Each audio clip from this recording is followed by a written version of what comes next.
guys, my name is Felicia and I like scary movies, and today we're talking about the newest film in the Conjuring franchise, Annabelle Comes Home. Now, if you've been watching me for a while, you probably know I do really like the Conjuring series, the good, the bad, the ugly. I'm sort of all about it. I think it's really fun. This one was written and directed by Gary Dauberman. You'll know his work from writing It, Chapter 2, Annabelle Creation, now Annabelle Comes Home, etc., etc. And this is also his directorial debut.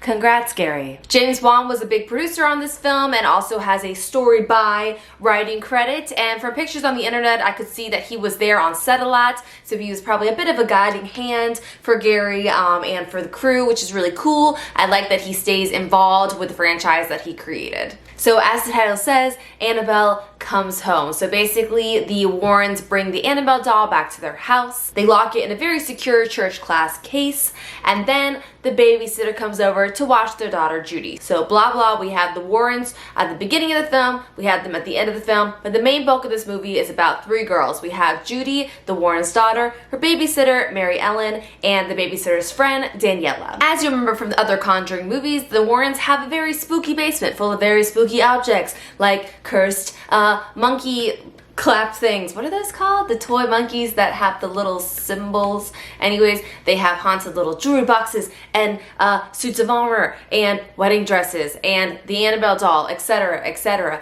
The Warren Museum is still an active museum in Connecticut right now in real life. But anyways, so they have this scary basement of stuff. Daniela goes down the basement, touches a bunch of stuff, and the spooky ensues. If you want to hear like a really short plot synopsis from Twitter, James Wan said it's basically Night at the Museum, but with Annabelle. And I gotta say that's true. In this movie, you find out that Annabelle is a conduit, I think is the word, for other spirits.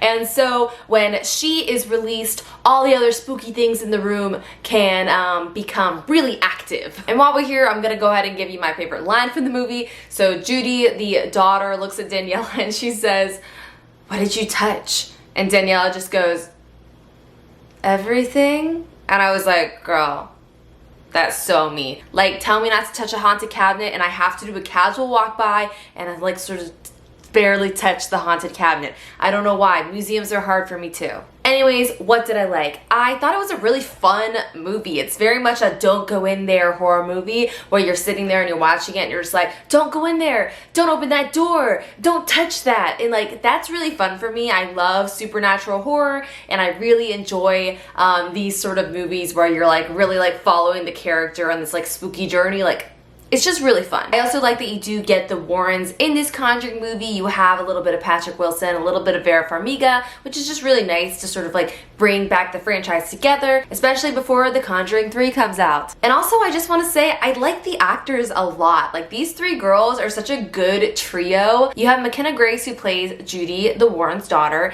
and she's just like a really great actress. I really appreciate her in this film. I also recognized her from Haunting of Hill House. She plays young Theo, and while I was watching the movie, I was also like, oh my god, she looks so much like Kiernan Shipka, like so much. And then I later looked it up and she actually played young Sabrina in The Chilling Adventures, and I was like, so smart. I also really liked Madison Iseman and Katie Sarif. I thought they just did a great job, and they look very 70s in this movie in a really helpful way, and I just liked their acting. I liked the whole thing. I thought it was good. I also, as I always do in the Conjuring franchise, I really like the moodiness of this. It's a very dark and spooky feeling thing, very haunted house-like, if you will. I also enjoyed that in the basement you get to see some other objects from previous Conjuring movies. You have the little like music box thing going on. You have, once again, the monkey clapping thing. I can't remember what that's called. And some other stuff that you'll recognize from previous Conjuring films, which is just like a really nice touch. Okay, and now for what I didn't like so much. So the first thing I'll say is that some of the monsters, particularly just the dead people, looked really cheesy, like very, in a bad way, haunted house makeup, cheesy dead people, and I was like, is this the best they got? After all this? Come on. Another thing I was just generally confused by is that apparently this movie's rated R. You guys will love this. So I went with Lauren. We literally got carded going into this theater. I have never been carded going into a movie theater in my whole life, but we walked up with our tickets and the lady's like, "Can I see your ID?" And I was like, "Me?" And I was like, do you think I'm 16? And so like I gave her my ID and she was like, okay, you're good. And I was like, oh my God, thank you. Anyways, but after watching it, I was like, this is like a strong PG-13. Like, I do not see how this possibly got an R rating. And if it did get an R rating, I feel annoyed that they didn't really utilize it and bring in some more like intense horror elements to really like enjoy that R rating. But for me, when I watched it, I was like, this is like straight up PG-13. And the last thing I didn't love is the ending, but I'll talk about that in this spoiler section. So let's talk ratings.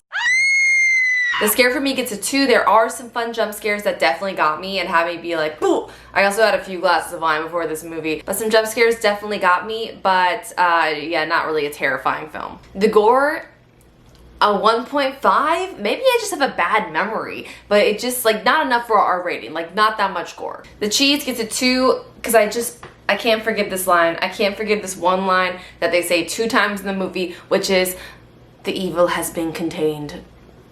That's just a bad line. It's so cheesy, I can't take it. And the overall for this movie, kind of tough. I want to say like a 3.5 because I do think it's above average, especially compared to a few of the other Conjuring movies. I really had a great time watching it, but it's definitely not on par with like the first Conjuring, which I would always give a 5. I definitely think it's worth seeing. It's definitely a lot better than like The Nun. It's a really fun, it really is like a fun Halloween movie, even though it came out in the summer, but it's very spooky, very just classic Conjuring enjoyment. All right, now for some spoilers.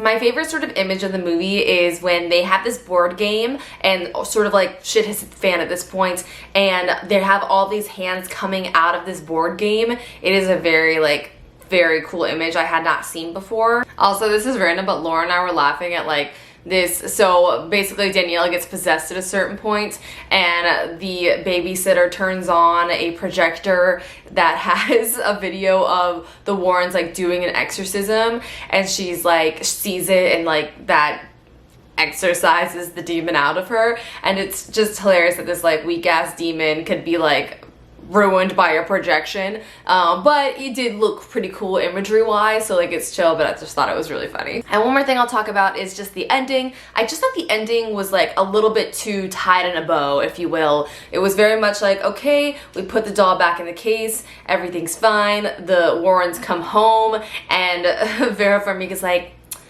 I understand what went down here, like everything's fine now, let's end the film as a happy family. And it's just sort of like, that's fine, but I just felt like there should have been like a last moment of like, the terror is never ending, or the terror is never over, or whatever it is, and it just very much was like tied in a bow at the end, and I was like, but once again, overall, I did enjoy this movie. If you haven't seen it, I would say, yeah, check it out. Check it out in theaters. It's a really fun movie. I saw it in a sold-out crowd, so there's a lot of like yelling and fun stuff. I do say I def recommend seeing these sort of like don't go in their movies with a group of people, because that's like what makes it so fun. It's just to be like, no, don't open that door. Like, that's just the best. But that's it for this video, and I will see you in the next one. Have a nice scream. Bye.